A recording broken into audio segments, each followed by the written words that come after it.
Bismillahirrahmanirrahim. My name is Shakil Awan and I am your maths teacher from Hadaf College, Peshawar.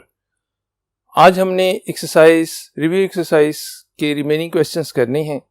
तो question number 2 तक हम कर चुके थे। क्वेश्चन नंबर 3 देखें। क्वेश्चन नंबर 3 में कहते हैं if the sum of n terms of the series 54, 51, 48 ये एक सीक्वेंस दी हुई है, इसी को अगर प्लस कर दें तो उससे आंसर कितना आता है 513। तो कहते हैं फाइंड n की वैल्यू फाइंड करनी है। तो इसके सोल्यूशन में अगर आप डेटा लिखते हो तो डेटा में आपने क्या करना है, फर्स्ट टर्म देखें a1 is equal to 54, a2 is equal to 51। अब देखें इन दोनों का डिफरेंस देखें और इन दोनों का डिफरेंस देखें, क्लियरली पता चलता है कि डिफरेंस सेम आ रहा है। तो अरिथमेटिक है तो d फाइंड करना है। तो d is equal to 51 minus 54 is equal to -3। d की वैल्यू हमारे पास -3 आ गई। अब फर्दर आप Sn दिया हुआ है, कहते सम ऑफ n टर्म्स उसने गिवन है, क्वेश्चन में गिवन है 513। हमें n की वैल्यू फाइंड करनी है।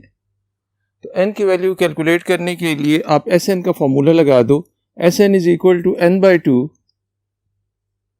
2a1 plus n minus 1 into D. Sn का ये फॉर्मूला आ गया। इस फॉर्मूले में आप वैल्यू लगा दो। Sn की वैल्यू क्या लगा दे 513। n/2 n की वैल्यू नहीं मालूम, क्वेश्चन मार्क है। 2a1 2 into 54 plus n minus 1 into -3। 2 को आप इस साइड पे शिफ्ट कर दें तो 2 इधर मल्टीप्लाई होगा तो इधर आ जाएगा 6, 2 और 5 2s are 10। n into 54 into 2 8 108 minus 3n plus 3। तो इसी को फर्दर जब सॉल्व करते हैं आप तो क्या आता है 1026 इज इक्वल टू 10, n को एज इट इज रखें 111 माइनस 3n। ये दोनों आपस में ऐड हो जाएंगे। अब ये ऐड होंगे तो हमारे पास क्या आ जाता है, implies that 1026 is equal to 111n minus 3n square. अब इसी को फर्दर आपने सॉल्व करना है तो आप इसको इस साइड पे लिए, implies that 3n square minus 111n plus 1026 6 और 2 8 और 1 9। अच्छा, दिस इज इक्वल टू 0। अब आप सिंप्लीफाई करने के लिए 3 से डिवाइड कर दें, divide by 3 on both side. Her term को 3 से डिवाइड करें, इधर आ जाएगा n square minus 3 3s are 9 7 3s are 2 बचेगा 21 7 3s are 21 n plus 3 3s are 9 1 4 3s are 12 और 2 3s are 6 is equal to 0। इसकी कैलकुलेशन देख लें, 7 3s are 21 3 3s are 9 और 2 9। ठीक है, n square minus 37 n plus 342 is equal to 0। अब ये कौन सी इक्वेशन है, दिस इज क्वाड्रेटिक इक्वेशन। इसको आप फैक्टराइज करके भी कर सकते हो और आप डायरेक्ट भी कर सकते हो। मैं सिर्फ क्वाड्रेटिक फार्मूला लिख देता हूं आपको। आपने क्वाड्रेटिक फार्मूला में सिंपली वैल्यूज पुट करनी है। क्या करनी है, वैल्यूज पुट करनी है। a की वैल्यू क्या है, here a is equal to 1, b is equal to, ये सिर्फ आपकी प्रैक्टिस हो जाएगी, -37 और c की वैल्यू क्या है 342।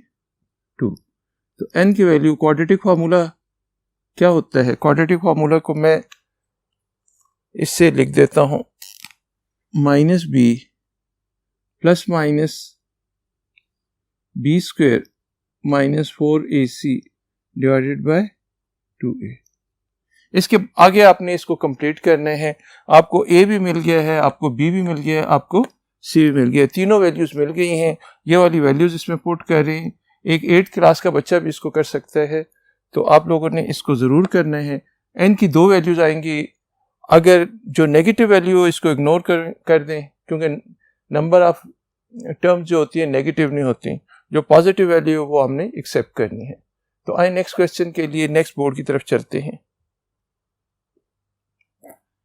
क्वेश्चन नंबर 4 में आपसे कहते हैं if the sum of an arithmetic progression is 2n + 3n square, generate the progression and find the nth term. अच्छा, इस क्वेश्चन से पहले मैं आपको एक दो चीजें खाली बता दूं। अगर मैं ये कहता हूं S2 का मतलब क्या होता है? Sum of two terms. Sum of two terms means A1 + A2। अगर मैं कहता हूं S3, तो S3 का मतलब होता है A1 + A2 + A3। S4 का मतलब क्या होगा? A1 + A2 + A3 + A4। तो इसका मतलब तो समझ गए हैं। S4 का मतलब 4 टर्म्स का सम, S3 का मतलब 3 का, S2 का मतलब, और इसी तरीके से S1 अगर देखें तो वो किसके इक्वल हो जाएगा? सिर्फ और सिर्फ A1 के। तो इसके लिए आपको ये पता होना चाहिए। इस क्वेश्चन के लिए, इस क्वेश्चन में वो कहते हैं प्रोग्रेशन फाइंड करें, यानी A1, A2, A3, A4 वगैरह फाइंड करें और nth टर्म फाइंड करें उसकी। तो इसके सोल्यूशन में आप देखें Sn की वैल्यू आपको गिवन है। Sn is equal to 2n + 3n square. n की वैल्यू 1 पुट कर दें।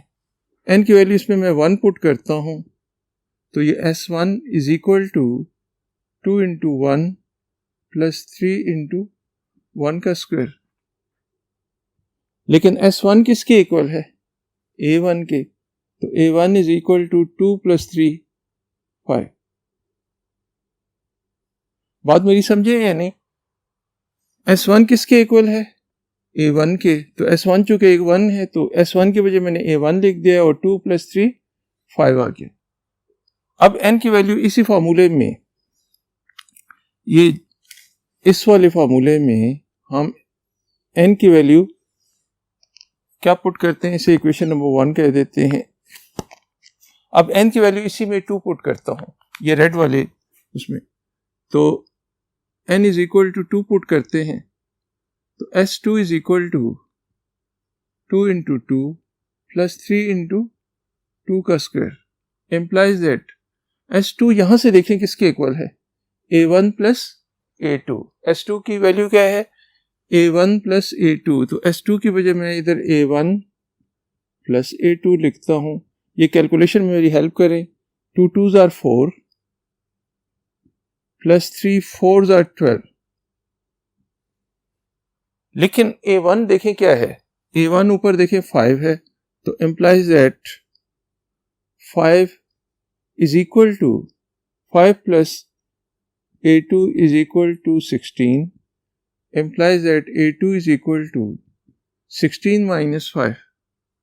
16 - 5, तो A2 की वैल्यू आ जाएगी, A2 की वैल्यू कितनी आ जाती है? 11। एक और टर्म फाइंड कर लें। अच्छा, AP है, sum of an arithmetic progression. Question में उसने दे दिया है, बस बाकी तो कोई बात रही नहीं। D देख लें, D किसके इक्वल हो जाता है? A2 - A1 that is equal to 11 - 5 is equal to 6। Difference कितना आ रहा है इसमें? 11 - 5 is equal to 6। A2 - A1 difference 6 का आ रहा है। तो therefore arithmetic progression is, arithmetic progression कौन सी हो जाएगी? अरिथमेटिक प्रोग्रेशन कुछ इस तरह आएगी कि पहली टर्म कौन सी आएगी? 5, दूसरी 11, 11 में 6 ऐड करें तो कितना आता है? 17, 17 में 6 ऐड करें 23, 23 में 6 ऐड करें 29, एंड सो ऑन। ये हमारे पास अरिथमेटिक प्रोग्रेशन आ गई है। उसने कहा जनरेट द प्रोग्रेशन। कौन सी प्रोग्रेशन है? Arithmetic progression. तो अरिथमेटिक प्रोग्रेशन हमारी आ चुकी है। अब इसके फर्दर वो आपसे पूछ रहा है कि इसकी nth टर्म भी फाइंड करें। तो आपको पता है अरिथमेटिक प्रोग्रेशन में an का फॉर्मूला क्या होता है? an is equal to a1 plus n minus 1 into D implies that. इसी के आगे मैं लिख रहा हूँ an को दोबारा लिखता हूँ। an is equal to a1 की वैल्यू कितनी है? 5 plus n minus 1 into D की वैल्यू हमारे पास कितनी आ चुकी है? 6। तो implies that an is equal to 5 plus 6n minus 6। तो an की वैल्यू हमारे पास आ जाएगी 6n माइनस 1। 6n माइनस 1 बिल्कुल ठीक है। ये इसकी nth टर्म है और ये हमारे पास दो आंसर हैं। पहला आंसर हमारे पास ये है और दूसरा आंसर क्या है? ये है। ये दो आंसर हमने फाइंड करने थे। आइए नेक्स्ट क्वेश्चन के लिए नेक्स्ट बोर्ड की तरफ चलते हैं। यहां पे आपसे कहता है find the sum of, question number 5 में find the sum of all natural numbers between 250 and 1000 which are divisible by 3। तो डिविजिबल बाय 3 वाले नंबर्स हमें चाहिए। तो 250 तो 3 से डिवाइड नहीं होता। तो आप देखें 251 ये भी 3 से डिवाइड नहीं होता। कैसे पता चलेगा? आप 250 है तो 2 प्लस 5 प्लस 0 ये 7 आता है। तो 7 इज नॉट डिविजिबल बाय 3।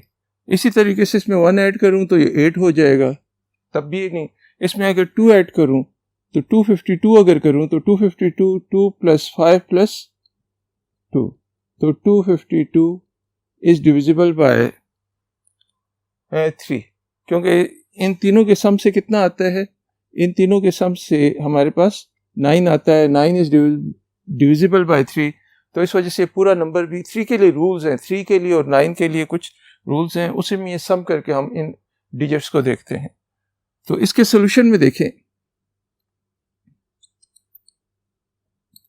वो कहते हैं कि सम फाइंड करें उन नंबर्स का जो 250 से बड़े हों और 1000 के 250 और 1000 के दरमियान जो 3 के टेबल में आते हों। तो लेट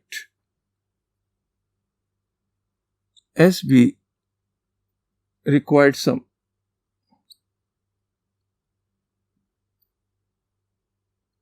उनका सम हमने करना है। तो S इज इक्वल टू 252 से शुरू होता है, 52, 253 और इसमें ऐड करें तो 255, 258। अब आपको पता है 1003 से डिवाइड नहीं होता, लेकिन इसमें से एक कम कर लें तो 999 आता है, वो 3 से डिवाइड होता है। तो प्लस 999।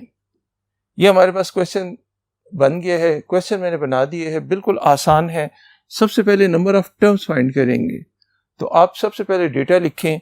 तो डेटा में आप देखें A1 क्या चीज़ है? 252। A2 क्या है? 255। D की वैल्यू कितनी आती है? 255 माइनस 252 इज इक्वल टू 3। डी की वैल्यू 3 है। नंबर ऑफ टर्म्स चाहिए और सम चाहिए, SN चाहिए। तो इसको SN कह देते हैं। चले, let SN be the required sum of n terms. n की वैल्यू हम कैलकुलेट करेंगे और आपको AN पता है। लास्ट टर्म कौन सी है? 999। तो फॉर्मूले में वैल्यू लगाते हैं, अरिथमेटिक है। तो AN is equal to A1 plus n minus 1 into D. AN की वैल्यू हमारे पास ये है, इसी में वैल्यूज लगा दें। 999 is equal to A1 252 plus n minus 1 into 3, इसको इस साइड पे शिफ्ट कर दें, इसको इधर शिफ्ट करें तो 999 minus 252 is equal to 3n minus 3। 999 में से 9 में से 2 गए 7, ज़रा कैलकुलेशन का ख्याल रखें, 9 में से 2 गए 7, 9 में से 5 गए 4 और 9 में से 2 गए 7। फिर देख लें, 9 में से 2 गए 7, 9 में से 5 गए 4, 9 में से 2 गए 7, 7 7 14 और 4 18, ठीक है। 3n माइनस 3 को इस साइड पे ले आए, 3 को इधर लेके आए तो हमारे पास क्या आ जाएगा, implies that 3n is equal to 750। 3 से डिवाइड कर दें, डिवाइड बाय 3 कर दें तो हमारे पास n की वैल्यू आ जाएगी 750 डिवाइडेड बाय 3। तो नंबर ऑफ टर्म्स की वैल्यू कितनी आ गई, 3 2s are 6, 5 3s are 15, कितनी टर्म्स होंगी 250। अब आपने एक काम करना है, सम के लिए मैं फार्मूला लिख देता हूं, इसमें वैल्यूज कैलकुलेट कर खुद करनी है। Sn is equal to n by 2 2a1 plus n minus 1 into D. इस फार्मूले में वैल्यूज लगानी है तो कैलकुलेशन आपने खाली करनी है। 250 बाई 2, कैलकुलेटर जिंदाबाद, 2 इंटू a1, a1 की वैल्यू हमारे पास क्या है, a1 की वैल्यू है 252 plus n minus 1, 250 minus 1 into D की वैल्यू है 3। तो आगे आपने खुद कैलकुलेट करना है, कैलकुलेट योरसेल्फ। आगे तो कर लेंगे ना, इससे 125 आ जाएगा, इन दोनों को मल्टीप्लाई कर दें, ये 249 आ जाएगा, उसको 3 से मल्टीप्लाई करें, दोनों को ऐड करके 225 से मल्टीप्लाई कर दें, वो आपके पास रिक्वायर्ड सम आ जाएगा। कैलकुलेशन हल्की फुल्की मैं आप लोगों के लिए छोड़ रहा हूँ, बाकी सारा का सारा प्रोसीजर आपको समझा रहा हूँ। तो आए जी नेक्स्ट क्वेश्चन के लिए बोर्ड नंबर 1 की तरफ चलते हैं। क्वेश्चन नंबर 6 में अगर आप देखें तो क्वेश्चन नंबर 6 में आपसे कहता है find the sum of the series 1 2/5 4/25 8। ये क्वेश्चन कुछ ऐसा होना चाहिए, find the sum of the sequence. Series तो बताते खुद सम होता है, तो बहरहाल हमने इनका सम फाइंड करना है। तो रिक्वायर्ड सम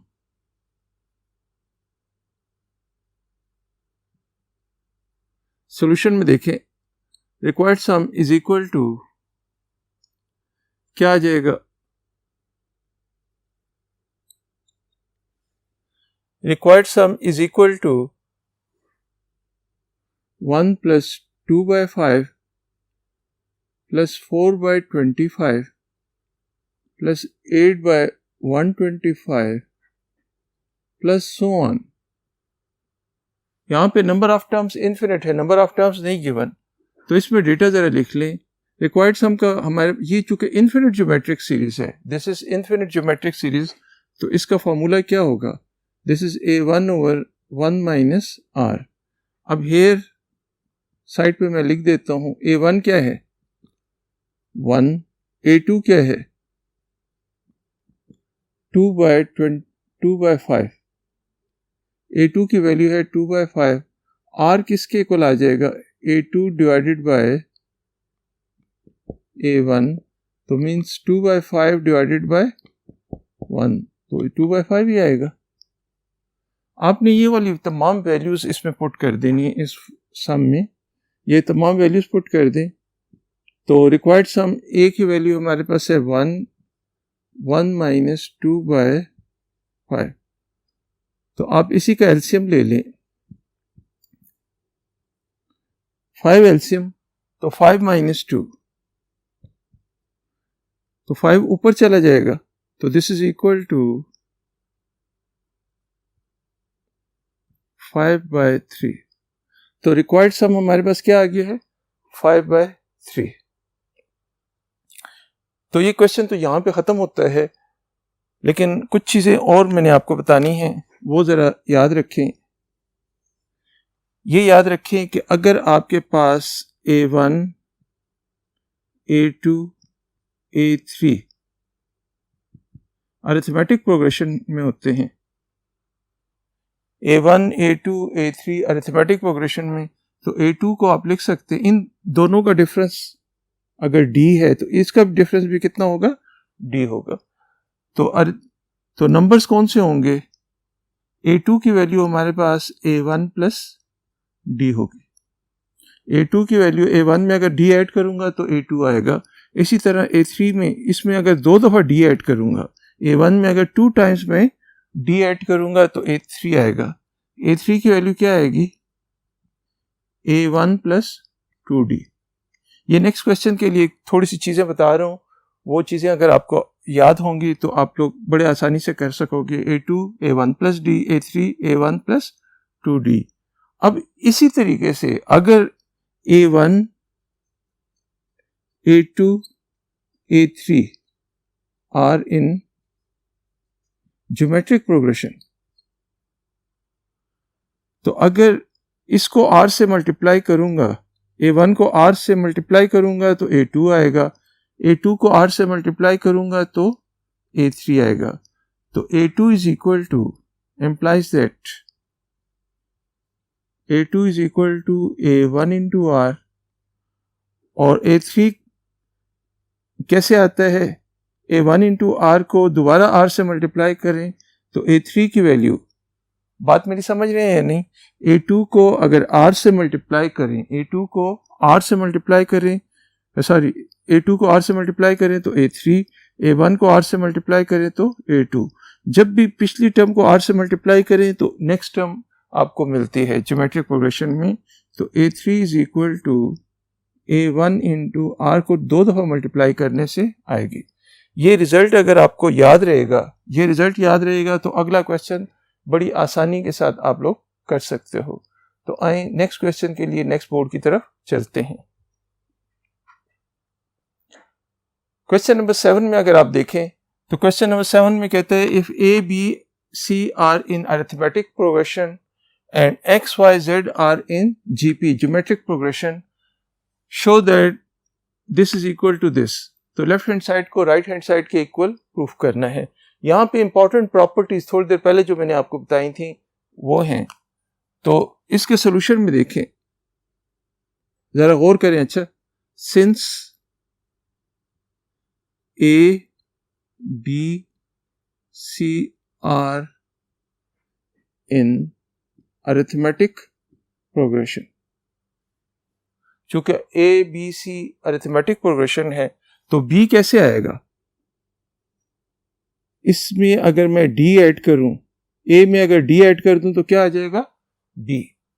और A में अगर मैं 2 दफ़ा D ऐड कर दूं, 1 दफ़ा D ऐड करूं तो B आएगा, अगर 2 दफ़ा D ऐड करूं तो C आ जाएगा। तो देयरफॉर B की वैल्यू आ जाएगी A प्लस D, और C की वैल्यू क्या आ जाएगी, A प्लस 2D। ये स्टेप इस क्वेश्चन की जान है। B can be obtained by adding D in A. C can be obtained by adding 2 times D in A. तो B A plus D है, C A plus 2D है।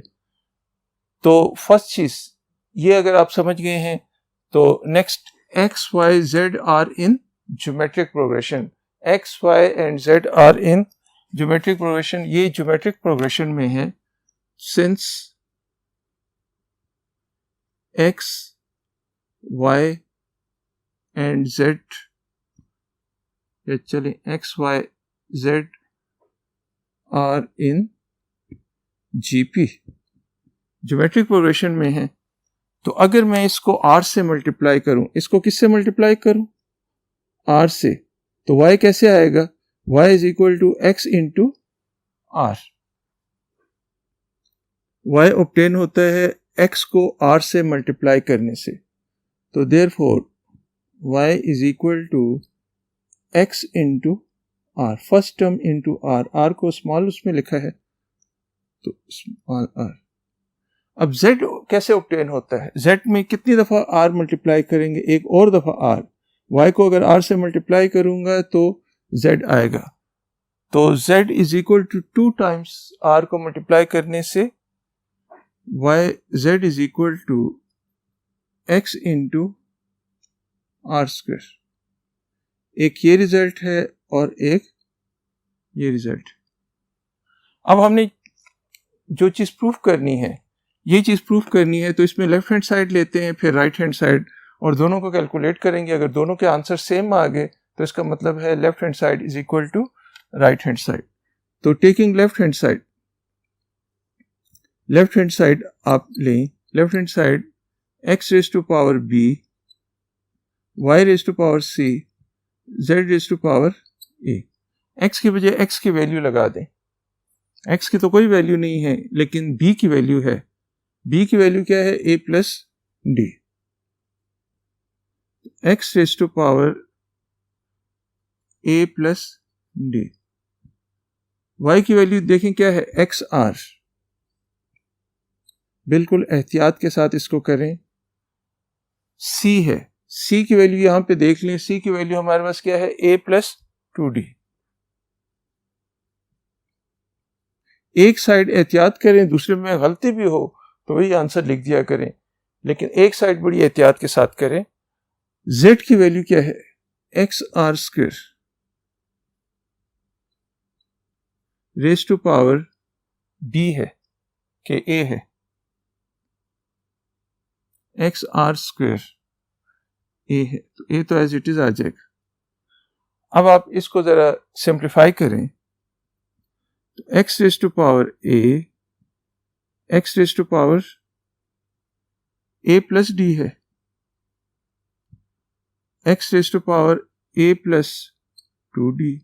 इसी तरीके से r रेज टू पावर,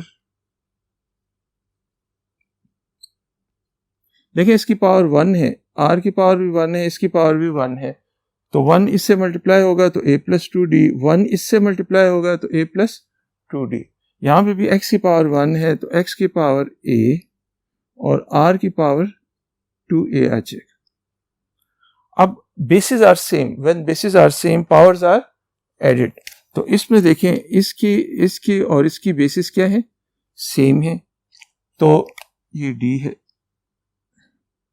इसको जरा calculate कर लें तो x raise to power a plus d plus a plus 2d plus a। तो जरा और करें, a plus a plus a, a plus a plus a कितना आ जाएगा? 3a। और r की पावर तो हमने लिखी नहीं है, r की power a plus 2d, r की power a plus 2d plus 2a। तो x raise to power 3a d plus 2d plus 3d,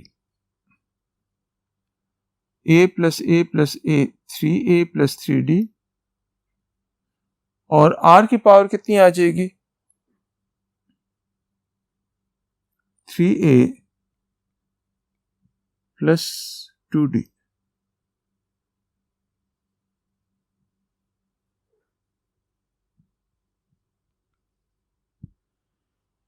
ये कौन सी साइड आ गई है? Left hand side.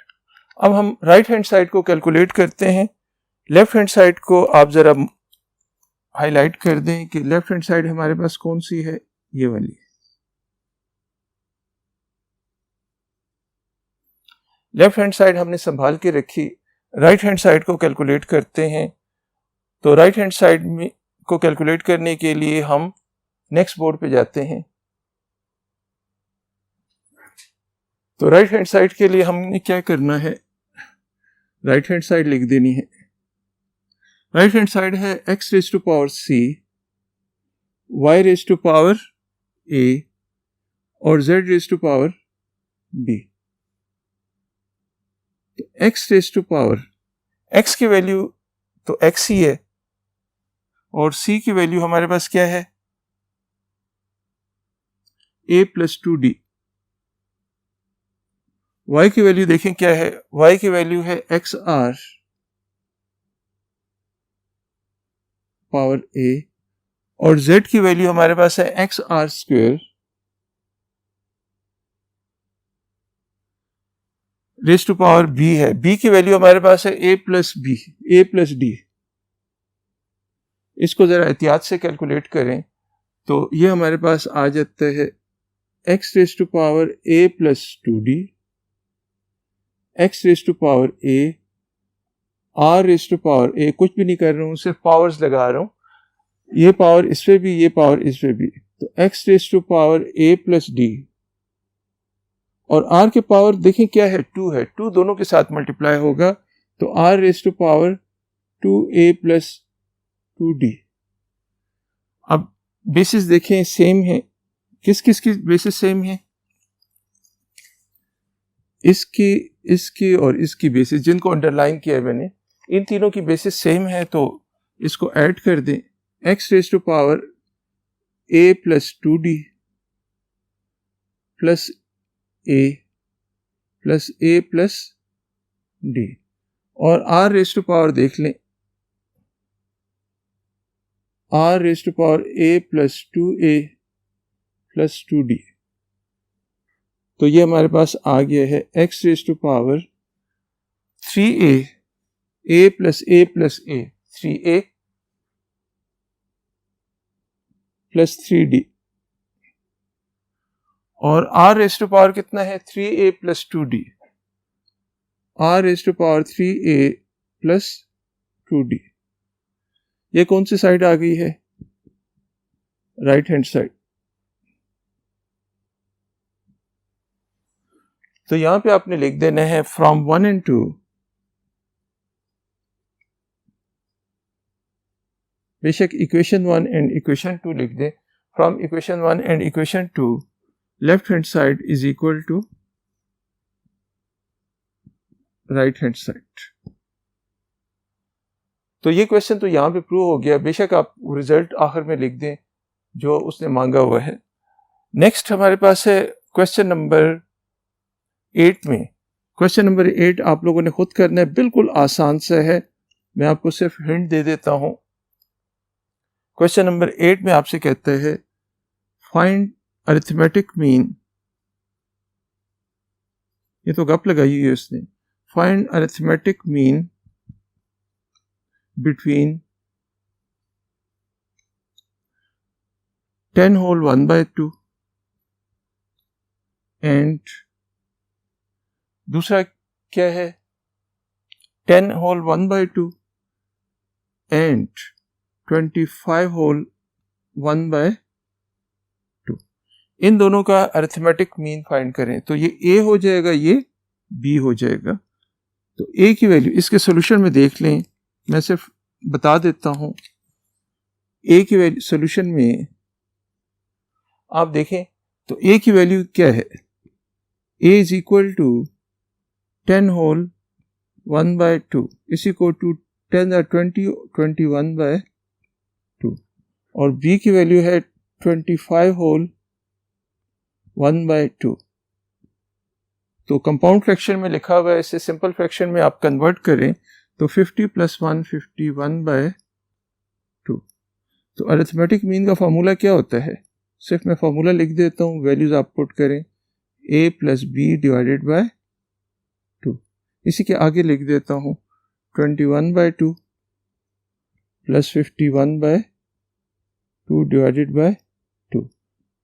तो ये 2 आ जाएगा, ये 7 आ जाएगा बाय 4, 2 के साथ मल्टीप्लाई तो 72/4। इससे जो भी आता है वो लिख दें, कितना आएगा 4 1s are 4, 4 8s are 32। तो 18 इसका वो आगे है।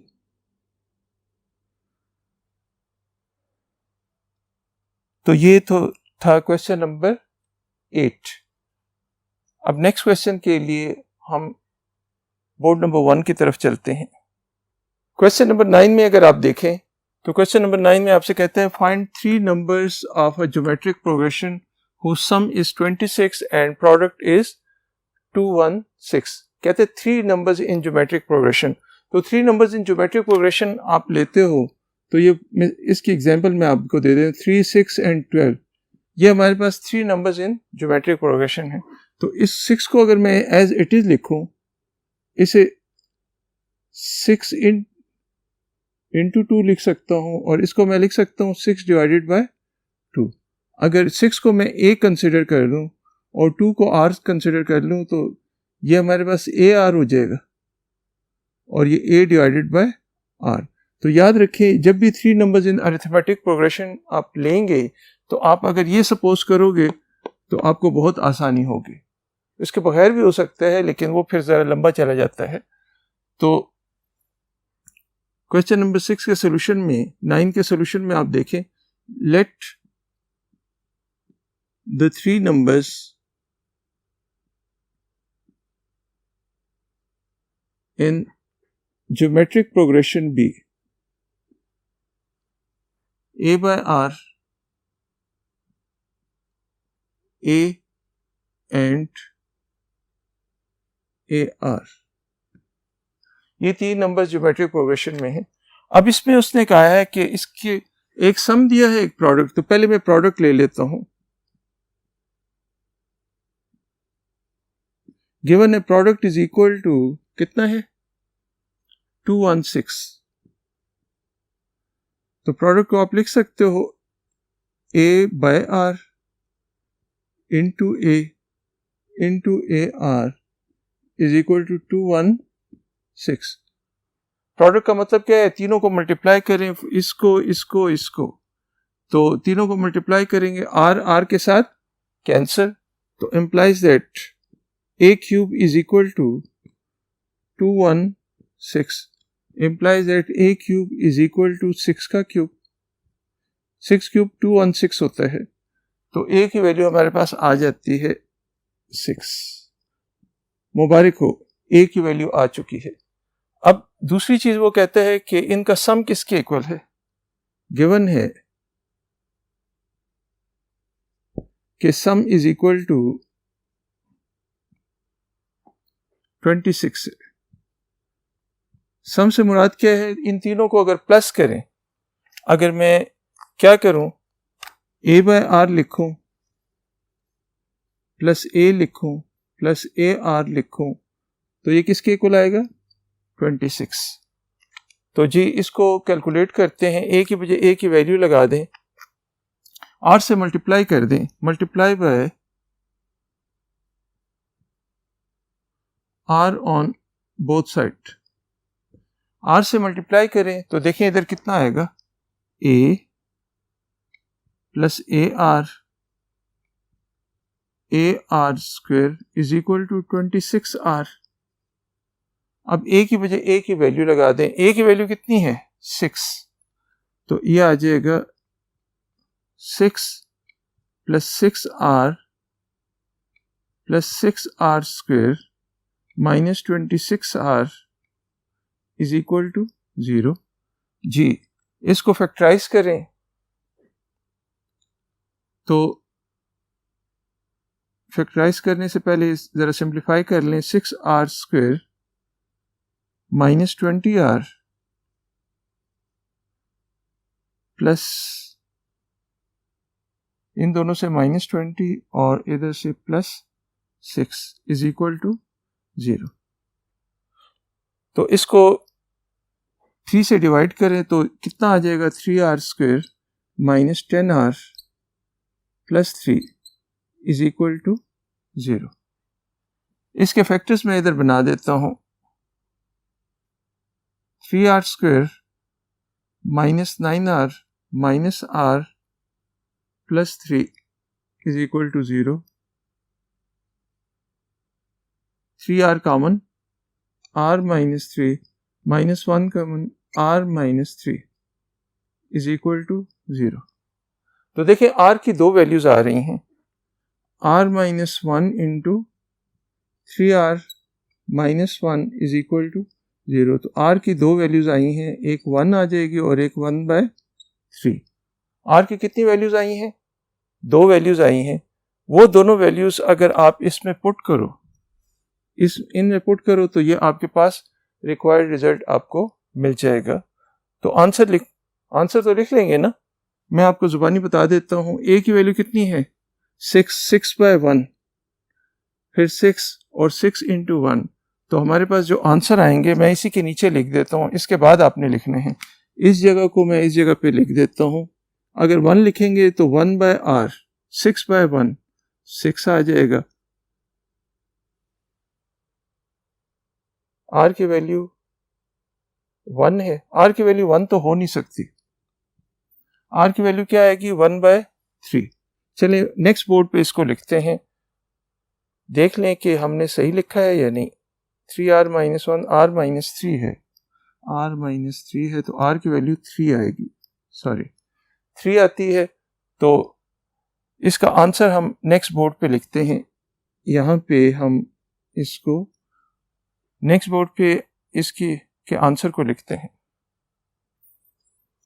तो देखें r की चूंकि 2 वैल्यूज आई हैं और a की 1 वैल्यू है, तो therefore for a is equal to 6, r is equal to 3, the numbers are, पहले है 6/3, दूसरा 6 और दूसरा 6 इंटू 3, तो this is equal to 2, 6 and 18। और दूसरा आंसर हमारे पास ये होगा for a is equal to कितना है?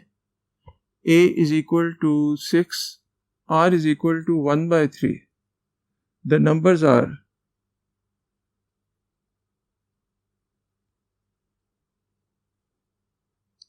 वही नंबर होंगे, सिर्फ उनका ऑर्डर चेंज हो जाएगा। आप बेशक उसमें वैल्यूज पुट करें, तो हमारे पास 6 डिवाइडेड बाय 1/3, 6 और 6 into 1/3, these numbers are 18, 6 and 2। तो ये हमने 3 नंबर्स फाइंड करने थे।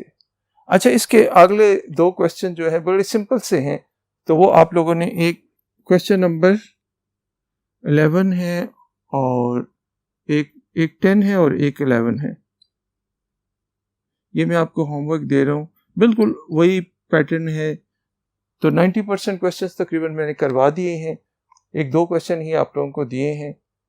तो यहाँ पे हमारे चैप्टर का इख्तिताम होता है, ये चैप्टर एंड होता है। इंशाल्लाह नेक्स्ट चैप्टर में मिलेंगे। Thank you.